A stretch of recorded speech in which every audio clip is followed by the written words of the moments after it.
What is going on, everybody out there in podcast land? How are you?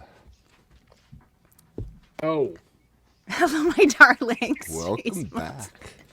Welcome, everyone, and welcome to our guest, Paul from Multiverse Beans. Hooray. Hi, Thanks for being here, dude. thank you for having me. Yeah, man, no problem. We're like I had mentioned to you, a community-based show for growers by growers.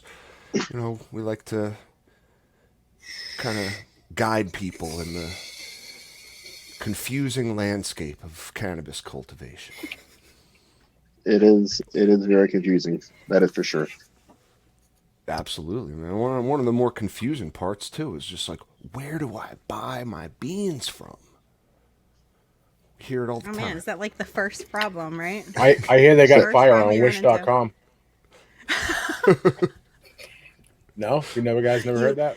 You wish they were beans. I've actually Well- heard of people buying, you can buy cannabis seeds on wish.com. Can Like, you? They can't be good. No, they can't. But people buy them because, dude, you see it all the time in this. Like, people will want to do everything as cheaply as possible. And weed is weed, man. Like, I hear that one a lot, genetics don't matter. And then they learn the hard way that they do. No, they certainly do, and I'm sure Paul will tell us all about it too. But first, I got to ask you, man, as is tradition, are you a partaker yourself? Oh, of course. I kind of felt like you have to be in this industry. Hey, you don't have to be. We're finding that out more and more. Yeah. Yeah. But Surprisingly. so the question then is, what are you smoking on tonight? I haven't had anything in a while, but earlier I was smoking on fish scale. And hey, Clay, what's the name of that stuff you smoked earlier? What was the name of your strain? Pineapple Wowie. A pineapple wowie. Had some pineapple wowie. Ooh, that sounds delicious. Is that bred by someone in-house that you got there? Or? I think he got it from a dispensary or from a friend, and then the fish scale I got from a friend as well. Cool, man. Yeah. Cool. So are you a grower as well? Yeah, I have grown before. I've grown a few times. I think maybe 4 times max. I got really obsessed with it really quickly, and Don't I we just, all? What happens? yeah. Well, I became like Tony Stark. I like obsessed with it and just put all my free time into it, and I really enjoyed it. It was really fun. I've always been an artist, and so expressing myself through the plant was something that was different to me because I've never grown before, but it was really fun. I wish I could have grown now. The city that we're in is an ordinance where you can't, and I'm not trying to have my business get in trouble with just growing it when I can just wait, and whenever I get to a better spot to a city that's got better laws than that, then I can. But yeah, I do grow. I still consider myself a grower despite not having to grow in a few years. To me, it's honestly kind of part of my identity. So I am a grower, yeah. Cool, man. That's great. Oh, it's like you're like getting high on your own supply a little bit, like dipping into your reserve of beans, just like, oh, what am I gonna pop next? Yeah, so it's funny you actually mentioned that because we started Multiverse Genetics. I had the official drop date of this past Friday. It was the company's 3rd year anniversary, and then we came out with our podcast too on that date. So just cool. April 13th, just one date to remember for everything. So any big projects is going to come out next year is going to be on April 13th. And so we're looking, you got to start with seeds from somewhere. And so I was just going through all of my seeds that I have, and I was like, this is good. I love this. This is great. And so I'm just pulling stuff off the shelf. And I have a pretty big personal collection as well. That's kind of what got me into this mess that I have now. When I first started, I didn't have a lot of extra money. I'm actually out of work. And so I would trade a lot. I would trade seeds, for other seeds, and just barter whenever I could of trading something. And so at the end, before I switched over to buying it to resell it as I guess as my career, I had about 1,000 seeds in my personal collection of just people that I just collected Wow. over the years, and Wow. yeah, I was just like, this is like I don't know, like I still kind of I do consider all these seeds that my personal collection of seeds. 'Cause it's kind of cool to have. I probably have like the biggest seed collection in the world of anyone, so That's that's pretty funny to neat. hear you say that, Yeah. man. It's because honestly, sometimes I feel like I'm living in a damn seed bank over here, like with the Yeah, way my seed collecting addiction is, and a lot of people, it happens, they're fun. I got started collecting Pokemon cards, and uh, I've always just been a collector, and so kind of grew out of Pokemon, so I think that it's cool. But I just Yeah, became less interested in it, and then I'm like, weed. What the fuck is this? This is the shit. you got to catch them all. But now we're talking about rare genetics. Yeah, yeah, and just Mm. just yeah. I mean, there's always something new coming out, so that's really cool. There is a lot of crossover between trading card games and uh, cannabis, I guess seeds or collections, whatever. There's actually been a few guys that do they do like kind of like seeds or cards with their seeds, which I think is always really cool. There's one guy that we just added. His name's Blue. I think it's Blue Star Seed Company. He's got like it reminds me about those old school baseball cards, and it looks really slick. Nice. Oh, I like that. That's really cool, man. All right, but I got to just pause real quick because we're going to go around the circle and ask everyone what they're smoking on too. It's just a little tradition. Yeah. Mm-hmm. How about you, Monster. G3? Oh, I Oh, was gonna let Monster. Monster go first. How about Look you, at him buddy? before he falls asleep. oh, Can't hear you. you're muted. Hold on. Oh shit! Did I have you on mute the whole time? Maybe I'm really big, so I probably didn't notice. But anyway, we already know what G3 is smoking anyway. No, I'm No, not. you got something different tonight? Mm-hmm. All right. Yep. Well, I'm smoking on some Prayer Glue by Mass Medical Strains. Hell yeah! It's deadly or prayer. I'm sorry, It's Gorilla Glue and Prayer Tower. correct. Nice. Are you like that, Paul? Where you just like know genetics and lineage now? Where you're just like, oh, that strain, I know exactly what that is. My memory is really weird. There's some that I do and some that I don't. It's mostly if I hear like a stray name, I can tell you like who has it. If we carry them, if they're outside of my bubble, then I don't really keep up with it too much because I don't have like space for them. And then the parents, like I have no idea. We have like probably 3,000 strains, and if I had that burden of knowledge, then my head would explode. Yeah, Yeah. right. All right. I don't wish that on you. Definitely not. I wish hell nobody. That's too much. Well, yeah. So what do you got, G3? What's different tonight? Not And not mango, mango smile. smile. Yep. What is it? I like literally walked in the door from work at 8:47 tonight, and I've been up since 5 a.m. So I'm wiped. So I really needed some major terpenoline. So I have this sugar sap live resin that I got from the dispensary, and it's awesome actually. Like I might just ramble your ears off all night. So it's great. cool. Super high terpenoline, like 2.4%. So I'm a happy girl right now. Nice. That's awesome. So you're doing a little dabbing tonight. Mm-hmm. That's cool. That's a special occasion. It is. Yes. It's the G3 needs to stay awake special occasion. So would you get, a half gram or a gram? Of A live gram. rosin? Well, so I'm just guessing if I know PA medical prices, that's an $80 gram, A little less than a that. little less. All Yeah. right. That's not bad for That's- live. Like not bad. at a dispo, Oh yeah. Mm-hmm. you know. Yep.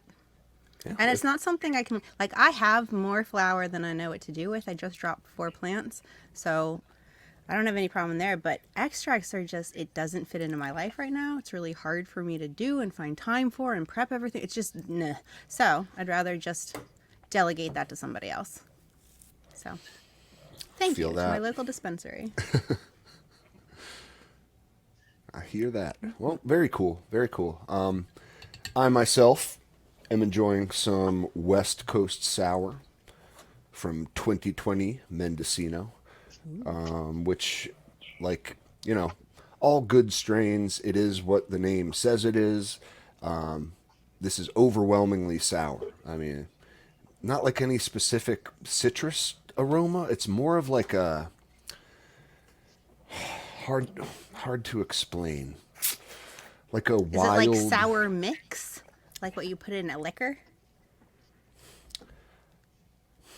I would say it's more of like a rind of maybe a lemon rind in there. It, Like it has the like zest a or the high pith? note. Yeah, the zest. A little bit of pith, but like it's more of like a has an ammonia note to it. You know what I mean? Sour Sour and pea like lemons. yeah. It has a really high note. That's all I. That's the only way I can really describe this. Okay. And it carries through on the flavor, which is cool. So, yeah, props to 2020, which you guys definitely carry, right? Yeah, 2020 is great. Adam does really insane large scale breeding projects. Yep. I think he's told me before they do around like 200,000 plants. They send out seeds to farms and they hunt through them and find the winners of it. He just won first place at I think the American Auto Flower Cannabis Cup or something. I don't know. Some event he won first at, which I thought was pretty cool. And yeah, it's really cool to see him get some, get some kind of recognition. I kind of feel like that he kind of doesn't, the company doesn't really get enough credit for having good stuff. I think that more people should try them out. Specifically, I don't know if they have it anymore or not. I think we still may have some of the vitamins. It's a 1-to-1 ratio. It's THC to CBD, and those have always given me the best highs before. I love adding in CBD flour to my regular high THC flour. Absolutely. You get that full spectrum effect. Yeah. Yeah, entourage. Agreed. And yeah, I agree that like 2020 underappreciated, kind of slept on. Brand. Oh yeah, and they're not a fly by night. They've been around fucking forever. Amen. Great autos, and this one's a photo period, but that kind of so like you mentioned large scale breeding projects, and like that's easy enough for like you, a seed bank owner, to be like, oh, here's a guy who's sifting through like 10,000 plants in a field in Michigan to find the winners. Like I definitely want to bring his seeds in. How do you differentiate then, like between a professional like this and just like there's a lot of amateurs too, a lot of guys who don't have that kind of space that like you also carry and feature and give like a shot to, like which I love. So how do you like what's your recruiting process, I guess, is my question. Yeah. So I get on the phone with every single breeder that we bring on, and I talk to him personally. And I think the shortest phone call I've ever had has been about 45 minutes. I'm kind of looking and seeing kind of why they're doing it, see if I can get a sense of really the person to see how easy they're going to be to work with, why they're in it for, why they're doing this, and just kind of fill them out and to see if I think that would be a good fit together. I've learned over the past 3 years now that can be some, I guess, maybe red flags to look out for if they come up early on in a conversation. Just certain things that are said or reasons behind things or inability to do certain things. So kind of just weed people out and see if their actions matches their words. Because talk is cheap and walking is actually expensive. And but then, so as far as the process goes, I kind of just start, I guess, from the front and then work the way back. So when I first started Multiverse Beans, I was pretty much only into auto flowers. I have grown photo periods before, but autos I just thought were cool because they're supercharged. And I'm really fast paced and aggressive myself. And so that's kind of resonated with me of being fast paced and aggressive. And so my goal is to set out and I wanted to be the best auto flower seed bank in the world. And so I had the people that I had like my Harlem Globetrotter list of people that I want to have on for me. It's like Rotbud Inc., Night Owl, Mephisto, Wicked Pisha, Magic, Ronan, and then a bunch of other guys that I was really into back in the day before I got to work with them. And so I made my Avengers team and just put everyone together. And through getting to know people in the industry, I would come across new people that were into cannabis. They were passionate about it. That's the main thing I look for. Is someone passionate about cannabis, or is it just a job for them? Like, are they like a corporate Chad where they're just trying to make money from it, or are they actually like down for the plant and about the cause for it? To me, cannabis is about helping people live their best lives, whether that be through their mental health, through expressing themselves as an artist, which would also tie back to mental health. So ultimately, it really comes down to helping people with their mental health. And so if I kind of get wind of someone's not really into that, then I just don't really want to do business with them, honestly. Like I'm fortunate now to where I'm lucky enough where I can select who I want to do business with. And, Yeah, you can be I can be picky. Yeah. And so, we're always looking for new talent that's just fun, easy to work with. Like I've met a lot of really cool people in this industry. I've met some people that aren't so cool, but that's okay because I still got to meet them and learn to listen from them. And there's nothing wrong with not being cool. It's just not, some of our values just didn't align. And so some of the things just didn't work out well. And so I feel like sometimes you can learn more about the people you want to work with by finding out the people you don't want to work with. Yeah.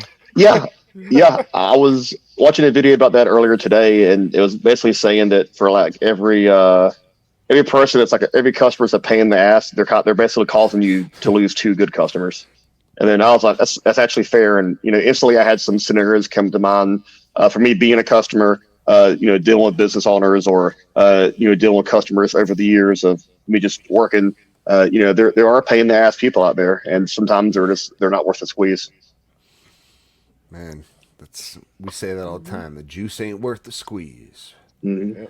Oh, so I kind of want to just back up too, and I want to mention that like I was probably one of your first customers. I have to say, like way back when it was probably 3 years ago Mm-hmm. that like I remember looking for a seed bank that was into autoflowers and like carried. Mm-hmm.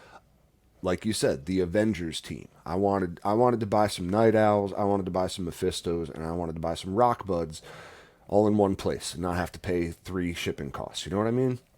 Yeah. And like there you were posting on IG about it, and I gave you a shot. Like I remember getting the beans like very quickly with a handwritten note, stickers, freebies, and I was sold. You know what I mean? Like it's just customer service goes a long way. It's the little things like that.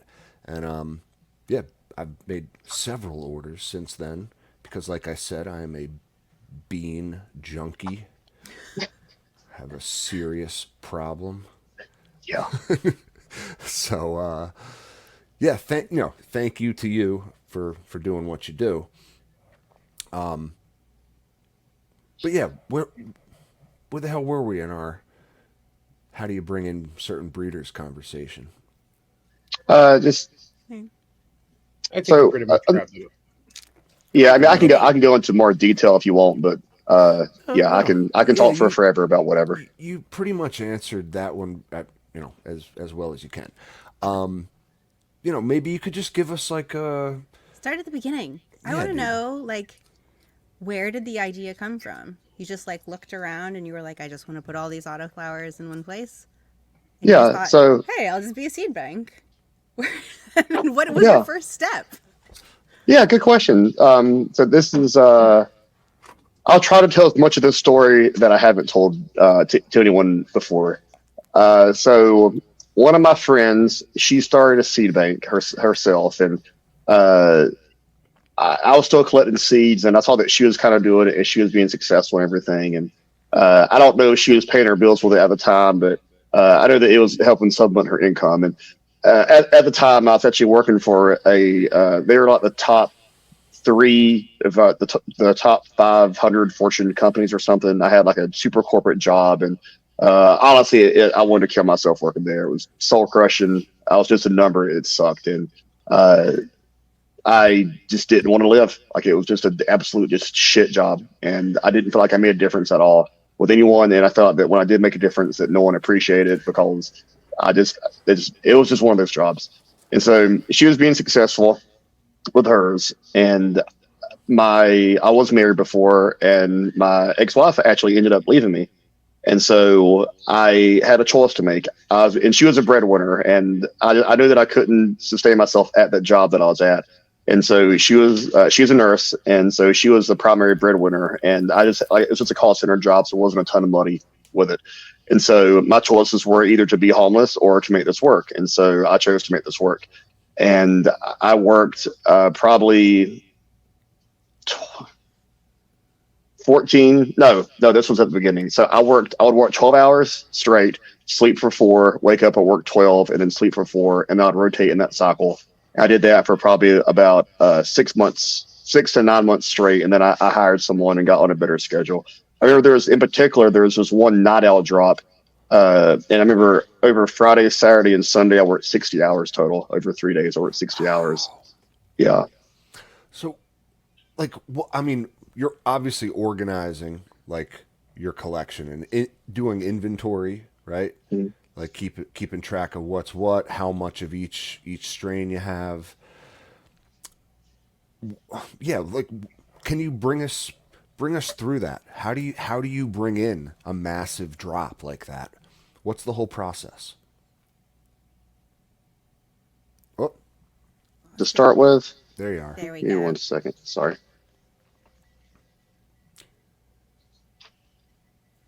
Someone's calling me, but it doesn't show who's calling me. There we go. Okay. Just kidding. It's still going. There we go. No worries, no worries. Sorry. It's all good. It's kind of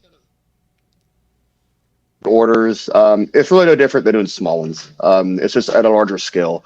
So as long as you have a good system in place, kind of like growing or really anything in life, if you have a good system in place, it's going to make it really super easy and simple because you have something that you've put thought into and you can replicate it every single time. And hopefully if it doesn't work out, then you learn from that mistake and then you can adjust your procedures to do it and then make it smaller. So we place the order from the breeder.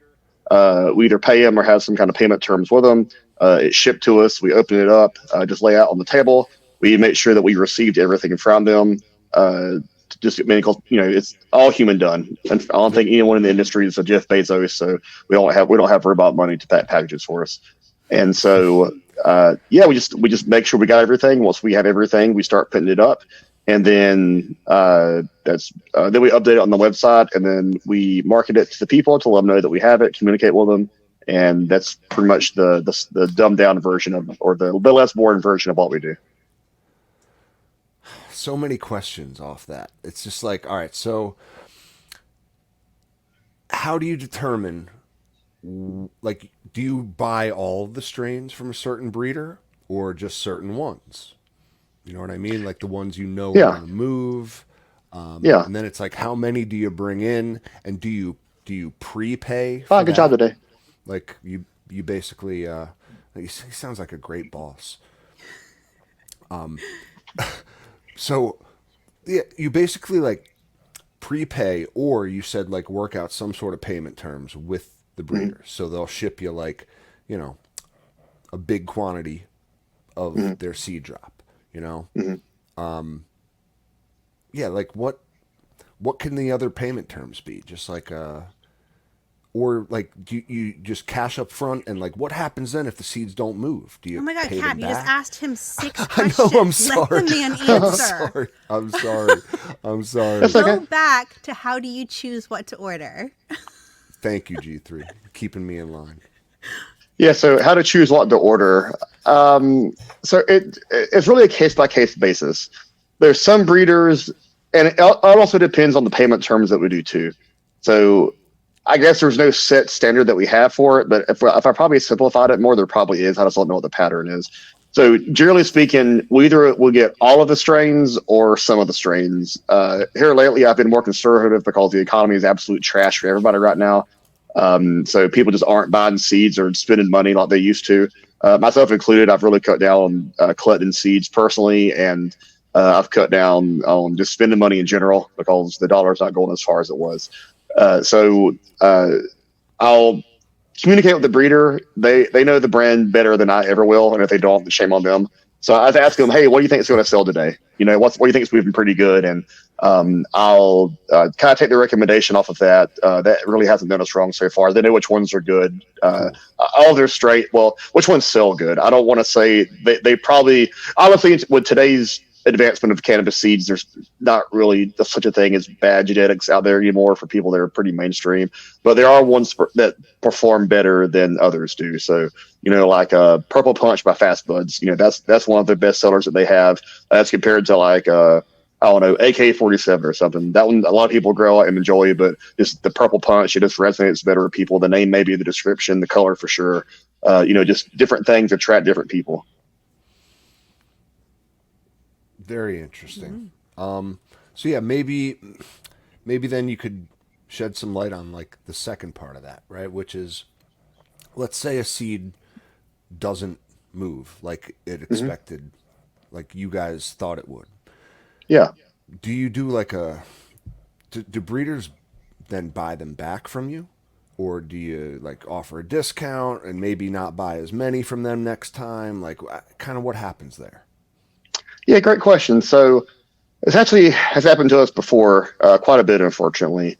I was just probably dishonest, as overzealous, and just bought too much of their stuff. Some breeders will have minimum orders too. I understand the reason why breeders have minimum orders, but also kind of feel like some of the breeders like have that minimum order because they know their stuff's not going to sell and they kind of view it as a paycheck. So there's that portion of it too. Luckily there's not a lot of those like that. I'm super fortunate. Practically every single breeder that we work with is super understanding and cool. We have that same thing happen before. I've had breeders before where I'm like, hey bro, like your stuff's just not moving. We're doing as best as we can on our end to market it, like a reasonable amount. To showcase you and everything. And, we'll either ask them for some extra seeds to do a promotion. Some of the breeders will let us swap it out for some newer stuff that's doing well.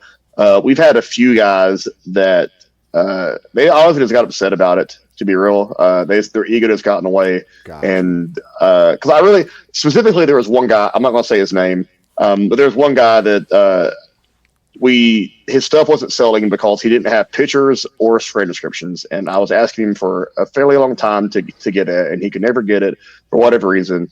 And so I was like, hey bro, like I really like you as a person. I consider you a friend. Like I think that you're a phenomenal grower, but like I don't feel comfortable paying money up front for your seeds when I already have X number of seed packs with you that's not moving. And he got upset by that and took it personally, and basically quit communicating with me about it. So I still have his stuff set on the shelf now, but we got it marked down on discount, and so it's actually selling pretty fast now.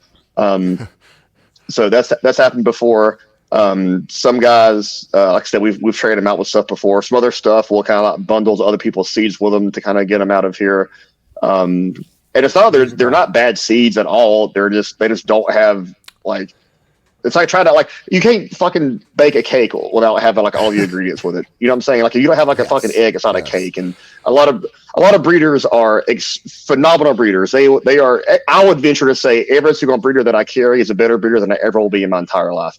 However, that is a different skill set than being able to run a business. And I'm not the best at running a business, but that's where I put all of my experience points is to learn the business side of it, because I unfortunately can't do the growing side of it. I want to. One day I will start growing again, but right now I'm just learning as much about business as I possibly can. And so I try to, I guess, educate the other breeders in the community of kind of some of the things of like good practices to have. Like I really wish that there was like some kind of a standard for the breeders to have like the strain name, their breeder name, the pack size, the sex of the plant, and stuff like that. Like there needs to be some kind of uniformity, because like there's some breeders, it's just all over the place, and like they've got like the pack size on the back with the crosses on it and the names on the front. Some got all of it on the front. And like I've dealt with this literally every single day for the past 3 years, and I could not imagine being like a beginner grower who have to like pick out seeds, and you're like, what the fuck is all this look like? It's just like I said, there's just no uniformity, and so it's just really like it's confusing for me, and I own this business. I can't imagine how confusing it is for someone who's like, I always want to try cannabis, so I can finally not go to jail for it. Let's get some seeds, and you're just like, why is nothing the same? Man. Now, do thoughts. you ever take them on consignment?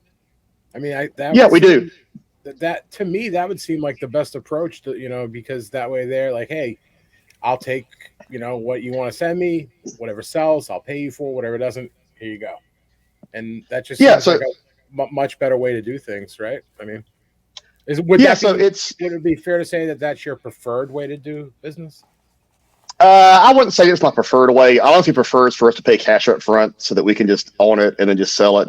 For a little bit, it was our preferred way to do it that way, simply because it was less risk on our end. So everything comes down to risk assessments or a risk analysis of what you want to do.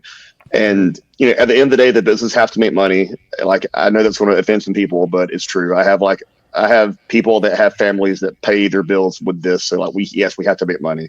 I have bills I have to pay, but we have to make money. And if we don't do that, then we can't help people get their medicine and get off of prescription drugs, which is what I like. One of the things that I'm cheaper about is people are recently getting off of prescription drugs like opioids and stuff and use cannabis for pain management. And so we have to make money to be able to do that.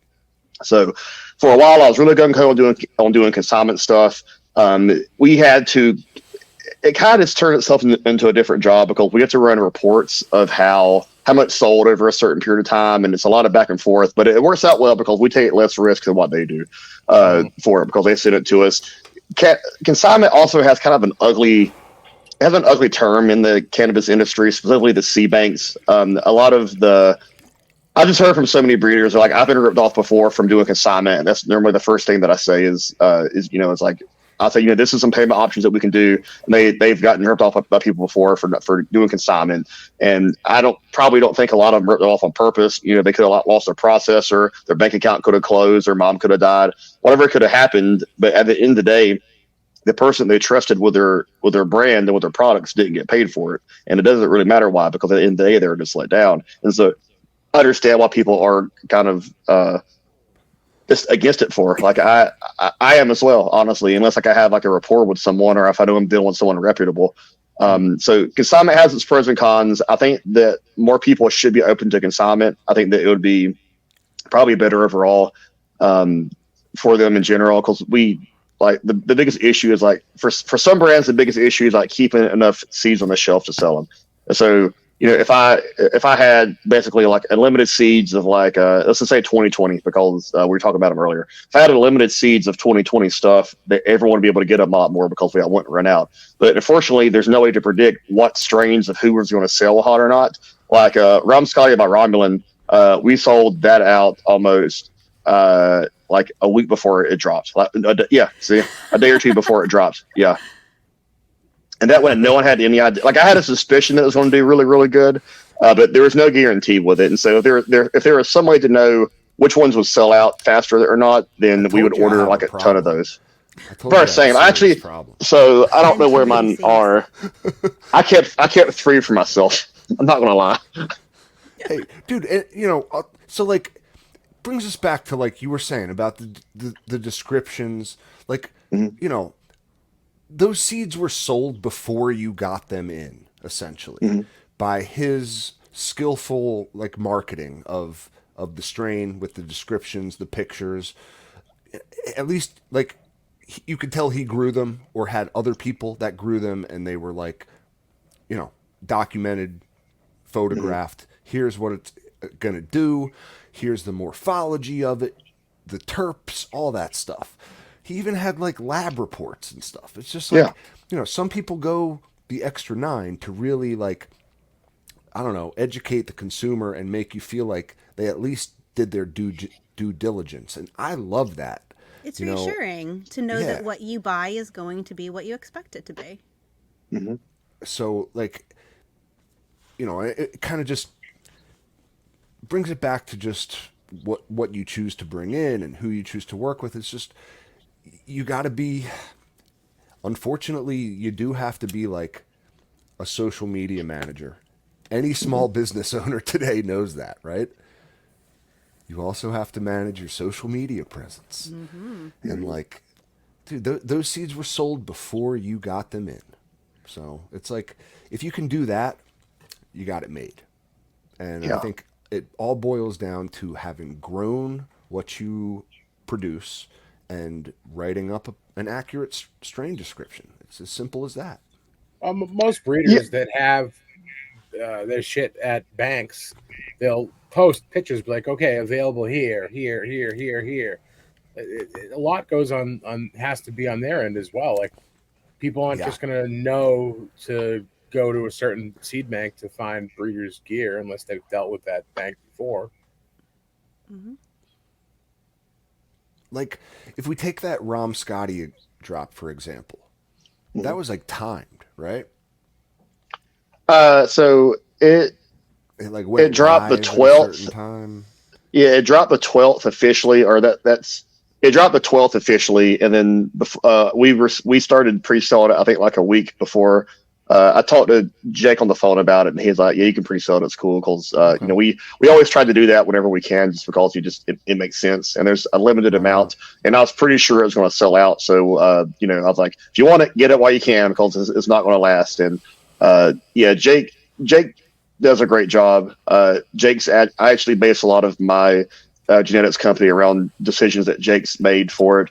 He's been really institutional, just part of my growth, honestly, as a person or as a business owner, just from hearing some of the things that he does and says. And he's got, it's really rare in the industry. He's got a lot of integrity, and I really, really respect him for it.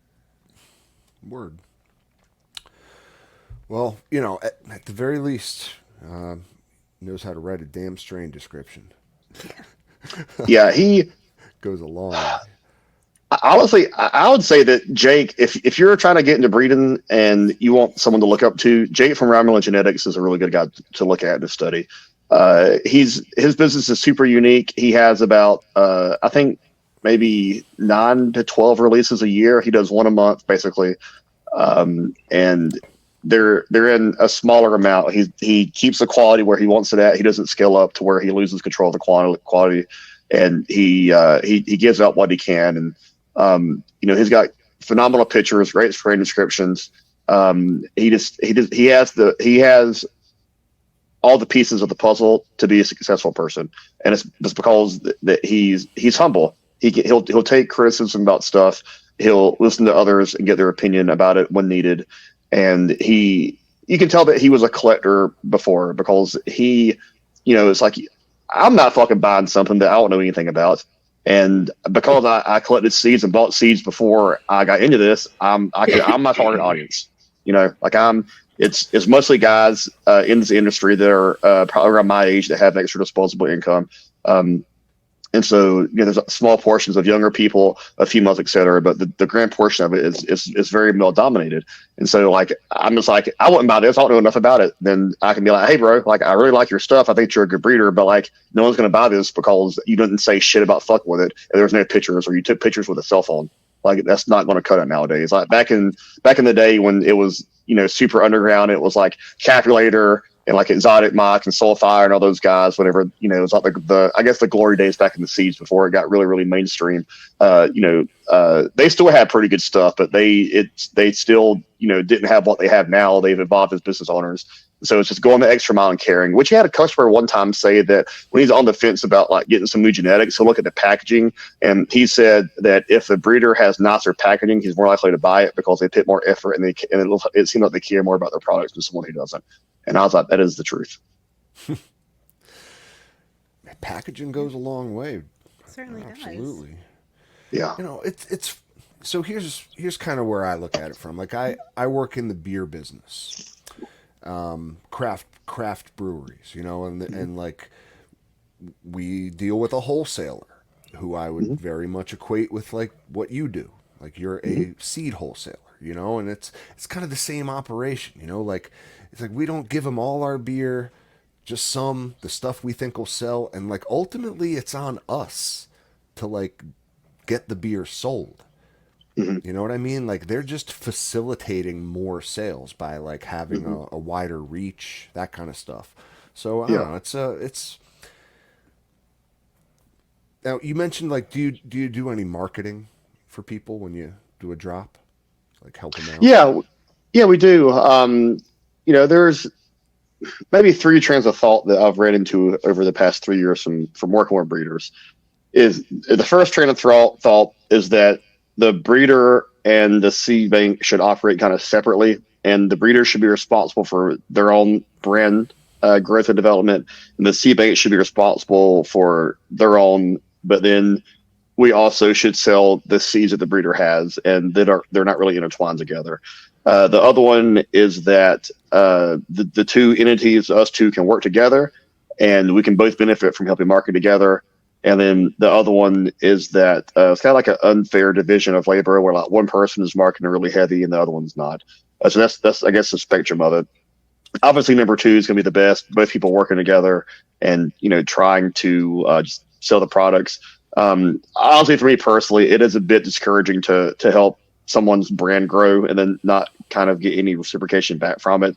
Like, I'm not asking you to have like a full marketing campaign, but like if you could share a story that we put a pretty good amount of effort on Instagram, that'd be great. I feel that. All right, so from seeds that earn the most, I want to ask about the other end of the spectrum. How do you choose your freebies? How do I choose my freebies? So the freebies, we have different freebies that we give out. So probably the ones that you're referring to are the ones that come with the orders, right? Yeah. So we call them bonus beans. The way that we choose them is, we kind of changed it recently. It's a bit challenging to work within this industry. I'm certainly in it as well, so this also applies to me. I think that a lot of cannabis business owners have ADHD. In fact, most of them that I've spoken with probably have ADHD to a significant degree. I definitely have it, so that's for sure. And I think that a lot of us, everyone's got childhood trauma, and so with as far as your attachment style, you got your anxious people, and then you got your avoidant people. And I think that I just have interacted probably with more avoidant people in the industry in general. So trying to secure seeds to give away as bonus beans from people, dealing with people that have ADHD and that are avoidant and some issues can be extremely challenging. They're all great guys. It's nothing personal, because I do the same thing. Like I kind of shut down whenever something's going on in my life. I got to focus on this one thing, or I swear to God, I meant to send the email. I've sent the email in my head 10 times already, but I haven't sent it one time in person because this is how my brain works. And so, with that being said, when I first started, I needed some seeds, and I hit up Atlas, and I didn't really know who Atlas was. It was Atlas Seed. I didn't really know who they were at all. I knew that I needed some seeds, though. I knew that they had seeds. I didn't know how many of the seeds they had. I just knew that they had seeds, and maybe I could get some. And so I hit him up, and I remember I called the dude, and one of the owners picked up, and his name was Liam. Me and him are actually pretty good friends now. And I was like, hey, man, I want to, am I speaking to the owner? And he was like, depends who's asking. And I was like, this is Paul from Multiverse Beans, and I need some seeds to give away for orders. And just basically and this was like 2 months into this, maybe 3 months into it. So I was like super green behind the gills and didn't know shit about fuck when it came to business at all. And so I was just not super transparent. Hey, I got a seed bank. I need to give away seeds so I can sell the other seeds that we have. What's up? And had no idea what that even implied or meant or anything. And he's like, yeah, totally. Gotcha. I was like, cool. Well, that was easy. And then, so I wanted to stand out from some of the other seed banks, so giving away more seeds, because I really like getting extra seeds. It's whenever I was trading for seeds, some of the people would always throw extras typically, because who doesn't have enough seeds to throw in some extras to a friend or someone. And so I always get extra seeds. I'm like, this is like fucking Christmas. Fuck yeah, this is what I want. And so I wanted to replicate that feeling to customers if they open up the package and then they get extra seeds they didn't pay for, and they're like, holy shit, I got more seeds, and I got seeds that I was expecting that came with it. And I learned that adds to the value of, that's one of the services that we offer, and it's something that makes us stick out. So we had to start communicating that to the customers that we actually did that. And so we do it. We have different tiers, and we give away extra seeds depending on the tier. And so I wanted to be half of one brand and then half of another. And then so to backtrack to the story I was saying earlier, it's a pain in the ass sometimes to get in touch with some of the breeders and to receive shipments speedily, especially whenever it has been last minute before, where shit, I thought that we had more, and so I need to get some sooner than later, and they were only available to do it later. So we kept Atlas doing it. I've been wanting to have my own brand for a while, and so we started Multiverse Genetics, and we're giving those out as freebies now. So it's more control, and it's more it's more simplified, because there's two people that it's coming from, and it's super, super streamlined and makes it better with it. We still give out other breeders seeds. So for the 420 event that we're having, I think we're giving away around, so we've got $42,000 worth of seeds to give away. And then as far as bonus beans, we have 420,000 seeds that we're giving, dollars worth of seeds that we're giving away for people. And you just check out and then you get it. And so for those, I basically hit up all my friends. I thought, hey, I need some seeds. This is the reason why you should do it. And they were like, yeah, sure, that sounds great. Let's do it. And so because of the selection process that we have earlier of kind of just doing it with like-minded people that have similar values to what I do as far as cannabis conception, growing, what they're in business for, et cetera, I know that they're going to have good quality stuff because they actually care. And so once that's narrowed down, it's just getting people to reply to us and receiving stuff. And then we package it up and then send it out to the masses. Wow. Hell Amazing. yeah. When you've sent it out to customers before, have you ever run into any legal issues or problems with post offices or seeds being seeds or crushed or anything like that? Oh God, yeah. USPS fucking sucks. God, they're the worst, man. I've dreamed about this several times before. So whenever I die, I'm gonna have USPS lure me into my grave so they can let me down one more time. They suck. But so we haven't had any seized yet. Knock on wood. We've had some crush before. Like we've had some crush like where it clearly got run over. There's no other way that could have happened without it getting run over. I don't know how that could possibly happen, but it got run over. We've had them like crush before, where like just heavy shit's been sit on it. Shit gets lost all the time. I don't have any proof of this. I just have the story of there's this one post office that we'd go to here in town, and we've had the same process of we print the orders and we print the order invoices and the shipping labels separately, and then we package the orders with the sequence that we have that we do in it, and we would drop off packages at this post office, and some of them for the longest time some just go fucking missing.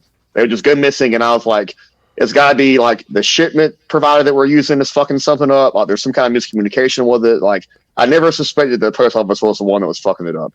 And then so we ended up changing post offices, and we quit having the issue, and no other of our process changed. I was like, well, clearly they were trash. It looked like they were trashing them. I say that too because they would frequently have bad attitudes whenever I would go in. They didn't know what I had, but they were just they were just lame, to be honest. They just weren't any fun. And the other post office that we switched to is great. The whole staff is just super nice and bubbly. Like I drive an extra 10 minutes out of my way to go there because the staff is just so great, and they don't lose the packages. Wow. Isn't that, it's all the post office you go to, you know what I mean? Yeah. Some people just get old and bitter at their jobs. What can you do? Yeah. Yeah, I mean, so many questions too. Monster G3, are you guys thinking anything in particular?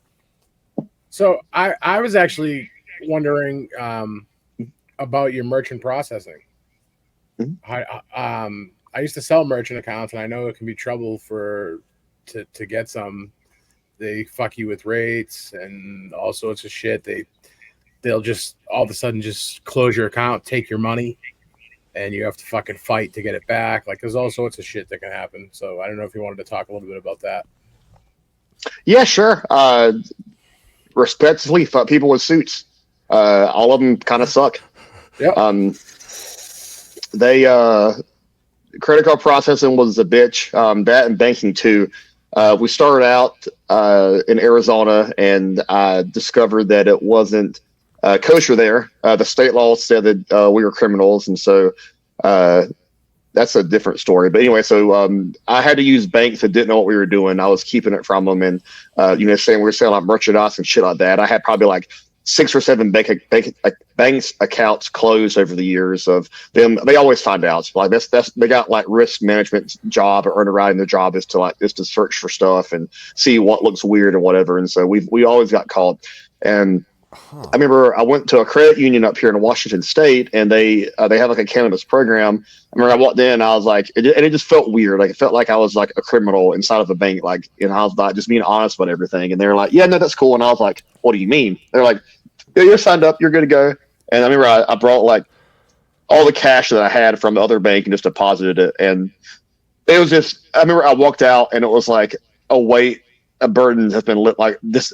the biggest burden has been lifted off of me because I was always stressed out about the bank like taking your money and stealing it, and I don't know. I don't think they could actually keep it, but I know that they could tie it up for a while, Yeah. and which will fuck you, right? I mean, it disturbs your cash flow, and so I was always super paranoid about that. And honestly, when I first started doing this, I knew what I was doing, and I knew that I was skirting around it, and so I would just keep on taking every penny I had and buying more and more seeds because like my thought process was, well, eventually one day I'll be able to bank with someone who who will let me do what I do and they won't care about it.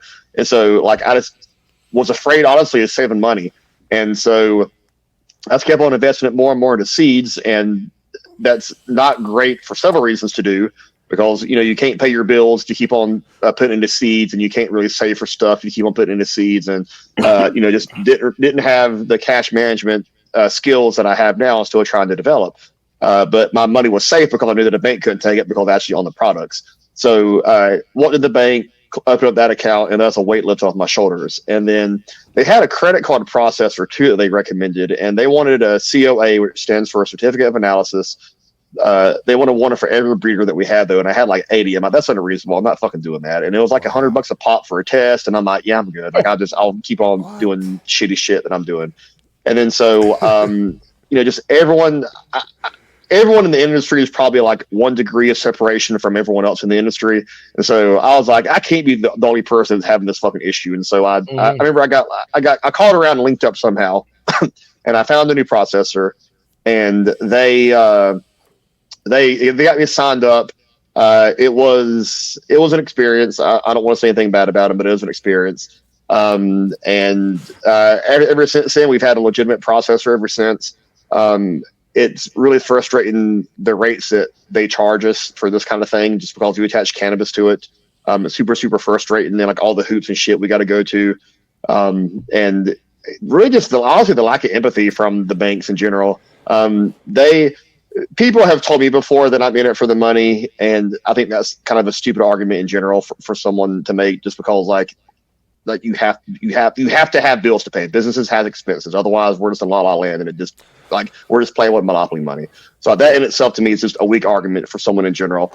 The banks are in it for the money. Like if you ever think someone's in it for the money, like go talk to someone at a bank as like a credit card processor, and like, they will change your opinion. But that guy's not actually in it for the money. That dude's in it for passion, but he has to do all this crap from it. Whereas like the banks are like, yep, this is a risk assessment team. We're charging you this high percent because you have a high risk. You can't sell vaporizers because they're high risk and this and that. And so those are the guys that are about it for the money. They always see it as transactional, as nothing else, and there's no soul to it. They're just doing their job. Once it's federally legal, though, will you have guaranteed access to the banking system without any red tape like that? I mean, is that something you're anticipating, looking forward to? How do you feel? Honestly, I've actually talked to a credit card processor about this before, and they're pretty in the know about that kind of thing. At least I got kind of the opinion. I got the energy from them that they knew what they were talking about from it, and it made sense. They're saying that, because that's my question. I thought once this goes federal legal, it's gonna be like a different story, right? They're like, yeah, no, like banks are notorious for being conservative and slow about stuff, and so they're probably going to keep everything like the exact way that it is, because like if everyone keeps the rate high, then and it's federally legal, then everyone still pays the same rate, and there's always going to be outliers. Tax anyway, like anything. Exactly, it's like cannabis tax. Yeah. You say cannabis anything, and they're like, you got to pay more money for it, and it's just a way just to fuck people over, honestly. And so I don't think anything's going to change. My biggest fear, as far as the government being involved, is they make it federally illegal, and then a company's going to come in that's literally in it for the money, and then they're going to get cannabis seeds into Home Depot and Walmart, and they're going to completely crush the market because they have the capital behind it. That's one of my big fears, is that I know there always is going to be a market for people that do like artisanal type stuff, like Night Owl. He's not scaled out nowhere near possible as what like if Big Pharma was in big seeds, right? There's no way that they can make the quality that he has with it. So there's always going to be a niche for people like that are craft breeders. I don't really consider him a craft breeder because he pays his bills with it. But to answer your question earlier, between how someone I differ someone from being a professional or amateur, and there's always outliers to it. Is if someone can pay their bills with cannabis seeds or a professional, if they can't, they're still an amateur. There are a few amateurs that I know of that I would consider professional because they don't pay their bills with it, but they're just really fucking good. A specific example is Nom Automatics, Dan Jimmy. That he can grow some goddamn weed. If y'all haven't tried his stuff out before, he's got Ample coming out really soon. That was going to be one that goes absolutely crazy.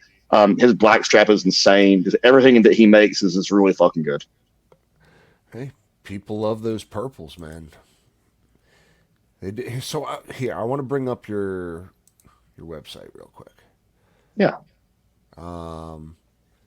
Here we are, Multiverse Beans. It's beautiful. Thank you. I want to just highlight how many, gosh damn, breeders you have available. Like, I've never seen a seed bank with so many breeders. Just saying. Literally everything. Everything from the biggest companies you could think of, the most hype, photo periods, to like, some recent upstart autoflower guys. Like, it's truly awesome. Like, really a one-of-a-kind selection. Thank you. Yeah, it's a bit of a burden though, like, because I mean, you look at that list and that's a lot of people to look at, and none of them really stick out amongst the others. And so we have our new website being made. It's ready to launch, but we didn't want to take a chance with having something go wrong with 420. Those websites pretty established of not being perfect, but it works. And so we're going to wait until after the 420 sale ends to launch our new website. And we're going to make it a whole lot better as far as just shoppability and stuff, so that you can sort between, like top selling breeders, which will be the professional breeders, versus the more craft guys, which would be kind of the more of the amateur breeders. Okay. See, honestly, dude, I'm feeling the democratic nature of this. You know what I mean? Just like it's ain't nobody highlighted over the others. Like I said, it's just like you're giving everyone a chance, from the guy who's sorting through 10,000 plants in a field to like a guy who's making autoflower beans in his closet. And if they have an audience and they have people who are going to buy the beans, and like they have a right to be in the store, it's awesome. Any way you want to do it, man, just keep on doing this thing you're doing, because it really is cool. Appreciate it. Thank you. So what does the future of Multiverse look like? How much time do you have?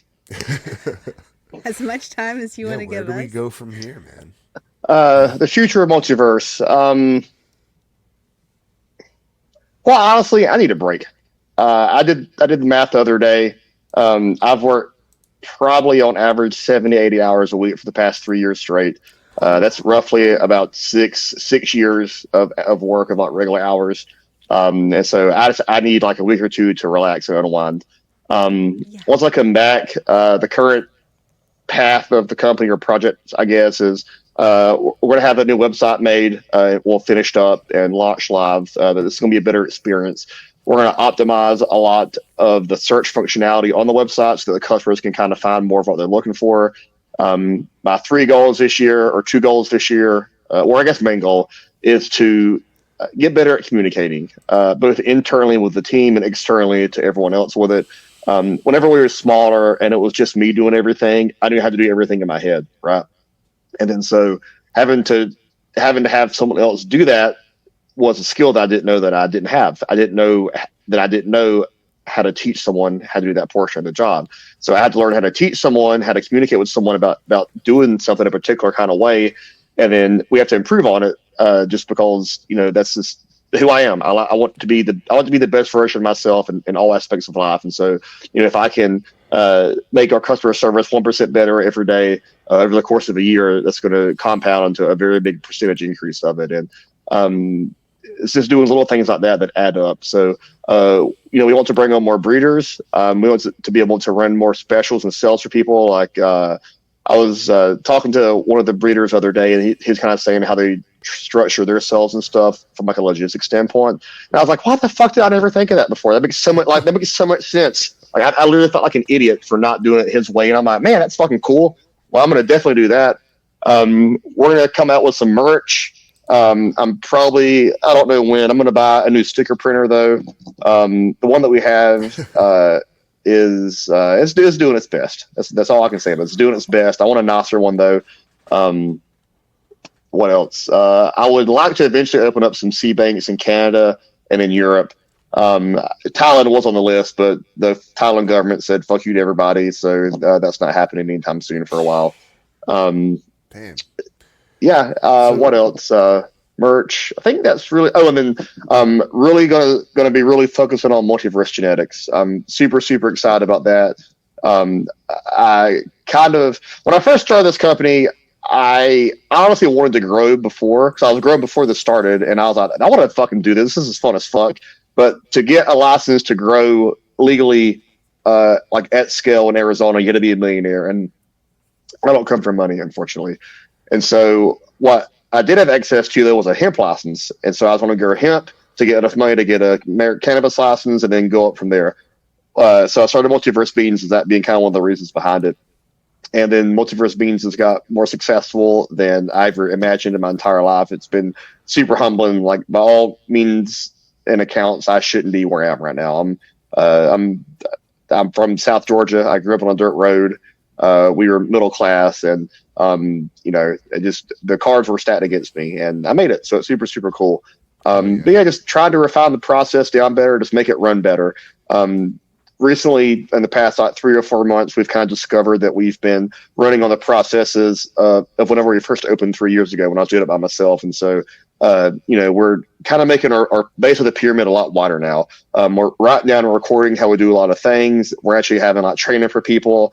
I kind of hate to say it, but we're becoming like more corporate, but we're still fun. How many I really had to say this. How many people work for you? I have 574 people that work for me. Wow, man. Just kidding. No, really, I have. So the core people that I have are probably 3. It's Cece. She just had a baby though, and she's taking a leave of absence. So the other one is CJ. He actually used to work for me in person in Arizona before I moved, and he does customer service. And then the next one's Kiefer, and he helps out with like web development and graphics, basically. And some other stuff. Cool. And so primary people is 3. And then I have probably like 5 or 6 part-time people that help me out too. Most of them are like maybe around 10 hours a week. I have, I think like 3 or 4 single moms that work for me. They Hell yeah, man. You gotta support that single moms. Man, they work fucking hard. They work really hard. Like that single mother work ethic is a real fucking thing. 1,000,000%. Well, it's great to provide jobs, man, or however you're doing it. It's so you got aspirations of going overseas. You can you not sell to Canada or Thailand or Europe right now? Or can you? Are you international?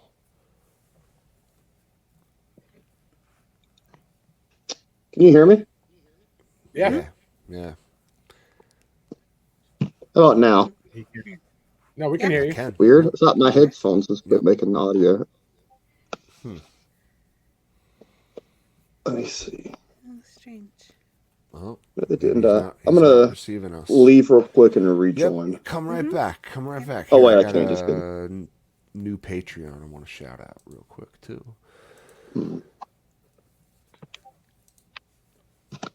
Say something. Hello? Can you hear us? Okay, I can hear you on my phone. That's fine. We'll look Okay, at this. good. That'll work. All right, Sorry, Kat, what were you was your saying, question? Captain? I want to say thanks to Logan, new Patreon member. Thanks, All right, Logan. before that, Thanks, you had a Logan. question. Thank you, Logan. We I really don't know. appreciate Did you. I have a question? I'm way thrown off now. I'm sorry. I'm sorry. We yeah, I don't know. I think we learned a shit ton. I'm like I was kind of fascinated by what you do, the whole process of running a seed bank, and what it's like working with. You know, you said 574 people. I mean, with all the breeders you work with, yeah, you kind of do have that many people working for you. You know what I mean? Yeah, it's like herding cats, honestly. Love cats. All cats are great. It's just trying to get a cat to do something it doesn't want to do is impossible. Ain't that the truth? Dude, I know that for sure. You know, it's again, you have such a cool selection. I think from the biggest names to the smallest guys, like it's super cool. You offer variety, good customer service, and yeah, it's been like that for 3 years since the start. So don't lose that as you grow and get more corporate. Just keep that community thing. We love that. Yeah, yeah, I appreciated that, and we wouldn't be where we are without you three supporting us. It's just really humbling because there are so many different options and avenues for people to spend their hard-earned money at, and you three specifically and other people spend their money with us, and so this really is my dream. I've always wanted to be and have a business. Didn't realize I was passionate about cannabis until later into life, and this really is a dream come true, and um, I really do try to put my money where my mouth is. At the end of the day, money is only money, and we can always make more money. But doing the right thing, especially if we screwed up, just doing the right thing is just it's just the right thing to do. Like it's just money. It's like $4.50 to send someone a package with ground. Peace of mind for that. Of knowing that the customer is happy, that's worth it for me because we're human. We make mistakes like everyone does. The thing that separates us though is that we have no problem admitting that we made a mistake and then we want to fix it. It's mistakes are viewed they have a negative connotation to them, but they're not. They're actually a positive because without mistakes, you're not going to be able to learn. If you can't learn, you can't grow. You can't improve. Well said. Well said. Yeah, very well said. So just real quick too, like so let's say a grower bought some seeds from like a breeder from you Mm-hmm. and they had issues.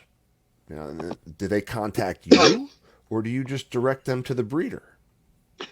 Yeah, so I feel like that if we direct them to the breeder, it's kind of passing the book off to somebody else, and that to me is just not a good customer service experience because I've had that happen to me before too, where I'm like, bro, I spent my money with you. I've already contacted you about it. Like, why do I need to contact somebody else about it? Time's the most valuable resource in the world. We can never get it back, and so there's a couple breeders that we have that prefer to deal with the customers. Generally speaking, though, we deal with them directly.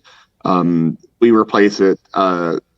There's so there's only two options for this. It's either breeders that do germination replacements and breeders that don't. And the ones that do, we replace out those seeds for you if we have germination issues. The ones that don't, we still replace the seeds for you because it's just the right thing to do. Like I know why I smoke it for. I know why a lot of other people smoke it for. It's for mental health. And so like if I can, if the breeders that stand behind their products, they don't want to do a germination replacement, then we'll send you some more seeds for you. Just because like most people are going, for so they can be happy and live their life and enjoy it. And so that's more Yeah. important to me than just sitting on seeds and holding them. Like I think that I'll see people, no matter if you're a bank or a breeder, everyone should guarantee your seeds, but not everyone does. And so for those of us that do, it makes us stick out more. That's a great thing to do, man. That's really what a good customer service. It counts for a lot. Can't buy that. Yeah, Got to come from a exactly. real person. Yeah, like Absolutely. it's honestly weird because like some people I haven't met anyone in person yet that's like recognized me yet, which would be cool, but also be weird. But I guess I'm a bit of a celebrity now, which is like really weird to say, or I'm like at least internet Yeah, famous, and man. I'm just a regular dude that likes cannabis. Like I don't think there's anything like really special about me that not that everyone else couldn't have or don't have or whatever. I'm just a regular dude that's passionate about cannabis, that loves business, and I want to help people. And I think there's a lot of people out there like that. I think there's a lot of people that don't agree with that or don't do it through their actions. But I'm just a regular dude. I just like to smoke weed and work out, and I like martial arts, and that's really about it. Well, I think your story says you're a lot more than just a regular dude, you know? And just hearing you talk again, like you got a lot going on. Far from regular, my friend, and really, it's an inspirational tale. It is, and yeah, I just again want to encourage our audience to go check out Multiverse Beans. You know, a reputable seed bank, great customer service, literally anything you could think of, they probably got it. And then stuff you probably haven't ever thought of. So just spend like 5 hours browsing the whole website, getting familiar with different names and different breeders and, you know, all that stuff. It's always fun. I appreciate your kind of words. Yeah, man. You know, and I think we can announce. So you tell me. We had a coupon code that we want to offer. Yeah, we got that going. Audience. Yeah, Hell it's yeah. CC10. Love it. That's very Thank generous. you. Very So generous generous. for our bean hoarding fiends Whores. out there. Mm-hmm. So get them while you can, boys. Get them while you can. CC10 as usual. We have a good question in our chat. Discreet shipping, is that an option? Of course. Actually, all of our packages are discreet. If you remind me too, I can give you a tour of the shop before we hop off. Just let me know when you're ready. I would love to if you But have as far a few minutes. as far as discreet shipping go, I'll go ahead and I'll show you what we have now. Everything's discreet. Cool. I don't want to be in any way, shape, form, or possible uh, involved with someone that gets in trouble for ordering this. So this is what our normal stuff comes in. It's just a boring, plain bubble envelope. Good. It just looks boring. And then we also offer stealth shipping, or you put it inside of a box and then put that inside of a bubble container too. Um, I've had some people say they don't really see the value of the stealth shipping. I mean, I've it's $5 for stealth. Like most of the other C banks charge like 20 or 25. Like I spend a lot of money on drugs and have nothing to show for it. So like $5 for peace of mind is like a pretty good amount of money to use for peace of mind. Truth. You know, now it is totally legal to ship seeds, but it is also kind of like I don't know. It's just like yeah, what you see so many of these. What else is in this? Like, what do you send Yeah. in this other than exotic bird seed? Everything. You said everything in those. I know, right? Ask a mailman; he'll tell you. I don't know, fucking whatever you want. So I don't know. Yeah, everything. discreet shipping is a good thing to offer. True I don't story. think I That's ever. what I use for the Patreon beans. Hell yeah, dude! It's the good old Manila envelope. Yeah, 9x6. When they show up on my doorstep, I'm always like, "Do my neighbors know? Do they know No, what's in because they here?" could be handmade jewelry from Etsy or notebooks from Amazon or something. No you one know? orders Could be that anything. stuff. Everyone's just ordering weed seeds. Oh, Lots of them. all right. Takes For one to know one. multiverse beans. In that case. So, yeah, this was awesome. Did you have like more of a tour you wanted to show us? Yeah, Or, for sure. like, Yes. Yeah. Here's Let's see if I behind can the flip my scenes. camera. oh, there That's we not go. the right button. I can't flip it. All right. We're just gonna have to go through the chest. So it's before 420, so it's a hot mess right now. So right here, we have some stickers that we're trying to process for 420. These are going on the black miler bags that we can identify. In the back here, this is a sticker printing machine. It's commercial. So cool. Cool. Want that. Back here in the back here, we have some extra back stock that we're slowly processing through. It's just it's just a shit ton of seeds, man. It's just a bunch of seeds. It looks like where I keep mine. Back here, we've got more. There's more seeds that we have. That's like basically kind of like an overflow top bit. Um, and then that's all the office boring stuff. This is where now this is the money shot. This is what y'all have been waiting for. All right. So this Oh, is the yeah. first of it. This is Ethos and Titan, and then all the way down there to the very very end is Seeds. So I'll start Wow, coming. dude, that is so Nice. many seeds. Like I So kind of think beautifully the organizational organized. thing is awesome. Do you have any How about- seed packagings that are really obnoxiously shaped that's hard to organize? They, like don't fit in there. Honestly, it's most of the breeders kind of keep it. They keep it honestly pretty small. I'm trying to think if we have anyone. I don't think anyone's got really obnoxiously big ones. Um, some more, and then this is the final one over here. Wow. So in Holy So total, crap! many. Are you using the Dewey Decimal System? close. We're using the Paul Law system of an abridged Paul SKU Law. version because I didn't know how to do a fucking SKU system until recently. So we've got like the number here on it. That's the number of the shelf, and then we got the columns and the rows labeled for it, so we can try to find it a little bit faster. Hell yeah! Yeah, no one really has obnoxious packaging. Yeah, no one has obnoxious packaging. It's all pretty uniform. That's actually one thing that I've noticed, and there's a reason behind it. If a lot of people don't, a lot of people just play it safe. They don't really venture outside. Like, if you notice, most of these are Mylar bags or like pieces of cardboard. And that's really about it. No one really can. You can't, and honestly, you kind of have a hard time venturing outside of it too, because the Mylar bag it keeps the seeds safe. Like it keeps the humidity out. It keeps the temperature regulated better. There's a bunch of really good reasons why to have the Mylar bag for it. So that kind of limits it. There's a lot of guys now that are doing the die cut Mylar bags that look really cool. We're doing that as well. We have some die cut ones. Night Owl kind of made that famous with his die cut. I think he was probably the first one that I picked up on that was doing it. I'm sure someone else done it before him, but I don't know who they are personally. So yeah, they. I would say the guys that are obnoxious. I just thought about it.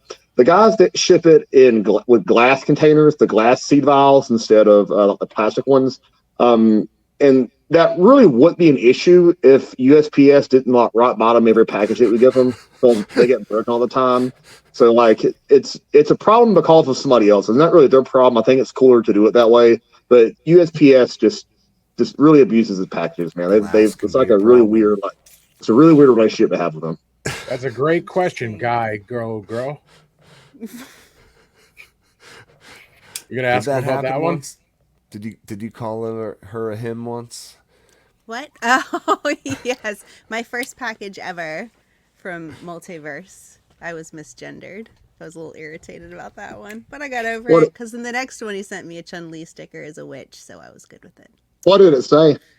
It was just like, "Hey man, if you have some time, leave us a Yeah. say something The about old something." hey I was like, man. "I am not a man." We actually had that for a few people because there was a while I was using like man and dude to me is kind of the same thing. It's like a gender neutral term. And then we said it and like more and more women got aggravated by it. And I was like, well, clearly like I'm the problem here. So I'll change the verbiage, to just, because it's just, if it does bother someone, like I do generally like don't mean to bother someone by it. So we changed the verbiage and now we use like, hey friend or hey, their first name, whatever with it. But yeah, it's I guess refreshing hearing that because it does show kind of what we used to do and how we've kind of grown into what we are now. Well, I can tell you as a female grower, I very much appreciate the change. So thank Good. you. I love that feedback. Hey man, I've gotten caught in my DMs so many times. I've just started saying like, "Hey there," "Hey there," "Hey you," "Hello Hey, you with the human," face. "Fellow human." How are you doing? Hey, you with the tits. Monster. Jeez, monster. He's still there. He's just still there, of course. We love you guys. I love you. So I don't know if I ever got an answer to the international shipping question, and I did want to That was say, the question. There you what's go. up to Germany? We see you. I know it just got legalized for you guys. Yeah, Congrats. we do Congrats. international shipping. Cool. Very cool. It is with the asterisk though of it is at your own risk. You know, it is at your own risk. Everyone knows what's going on with it. Yep. I don't want to say too much about it, but yeah, be just know you know what you're getting yourself into. So with that being said, like it's different than doing domestic packages because domestically we guarantee the packages to get to you. Um, all of the not I won't say all, quite a few of the other major seed banks charge you extra for shipping insurance. We used to do that, and one of the customers was like, "This is kind of shitty because like it's not like we should have to pay for it to get our package." I'm like, "That's a fair point." So we removed the shipping insurance option.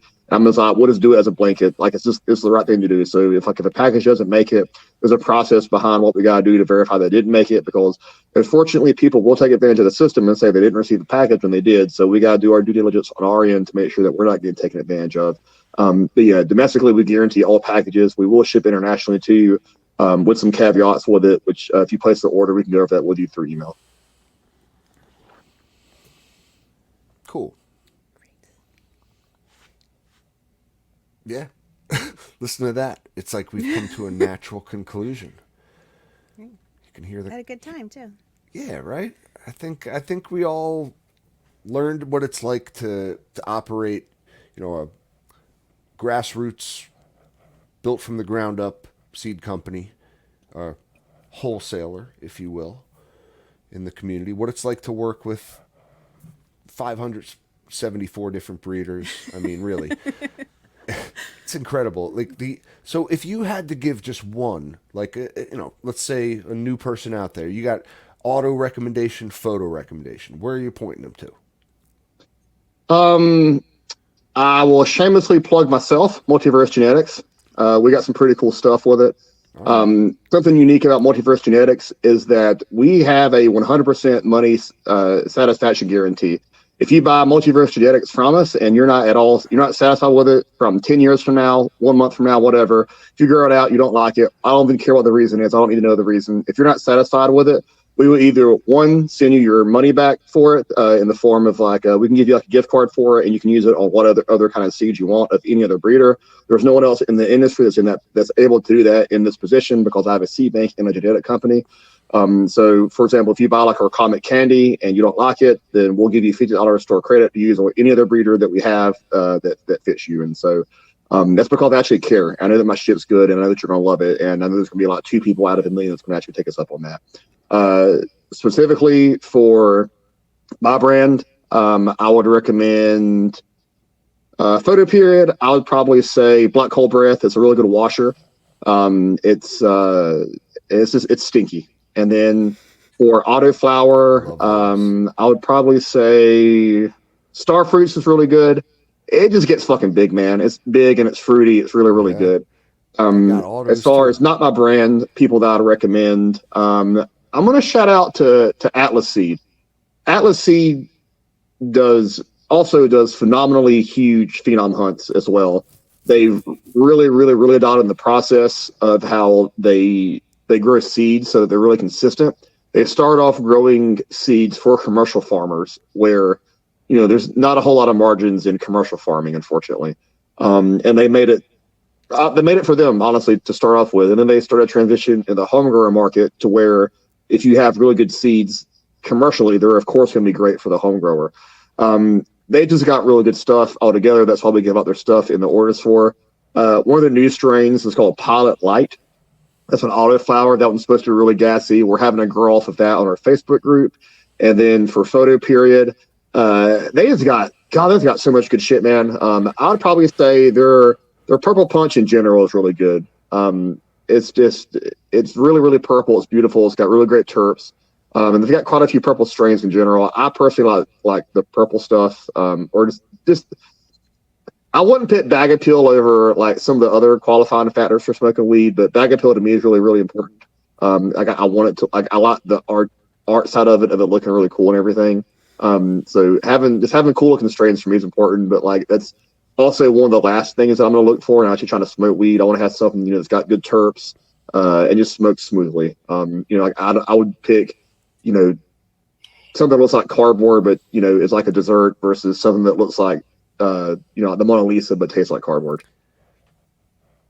I would agree. Said like a true stoner, a connoisseur, someone who knows, been there before, Yeah. once or twice or a couple thousand times. Well, again, I want to thank you so much for your time, and I want to tell everyone, check out Multiverse Beans. Learn about a bunch of different breeders you probably never heard of. Peruse your favorite breeders. Use our new code CC10. Get yourself some new beans. I mean, satisfy your urge, man. What can I say? Basically guaranteed to find something you like. Yeah. And if you don't know what you're getting, you can email us and we can help you out with a recommendation that's unique to your situation. We also have these Uncle Polly's secret stash. I basically hit up some of my friends. I'm like, hey, like we need some. I want the hardest part for me for choosing seeds was just having to choose the seeds. Man, there's like 10 million different choices to choose from, and it's overwhelming. And like all of the seeds are right, but they're also wrong. And so I would Tony Stark it and deep dive every single seed and strain to make sure that it was something that I wanted. And it's a pain in the ass. Like it's a lot of work. And so I just put together some seeds that are no matter what, they're going to go really good because we're from good breeders. So if you want to take the research part out of it and actually spend that time out learning how to grow weed instead of researching about the seeds to see if it'd be a good fit for you, I would highly recommend that. But if that's not what you're looking for, like I said, we're more than happy to give you a custom recommendation of it. Just tell us what you're looking for, and we can find something for you that will make you happy. Right on. Cool, man. Well, and for everyone out there, listen, we have a Discord. Paul, I'll send you a link to it if you want to hop on in. I don't know if you're on Discord, but yeah, our community is 24/7, like a chat room, like you remember from the AOL days. Post pictures, just talk current events, whatever you want. And yeah, our German friend in the chat, join us on our Discord. Find me on IG. I'll send you a link if you don't have it. Tell your other German friends about the show. We want you guys on board with what we're doing. So, and yeah, thank you everyone who joined us. Thank you to you guys too, G3 Monster, And to Paul, you, Cap. Thank you. our new bean boss. The bonus bean boss.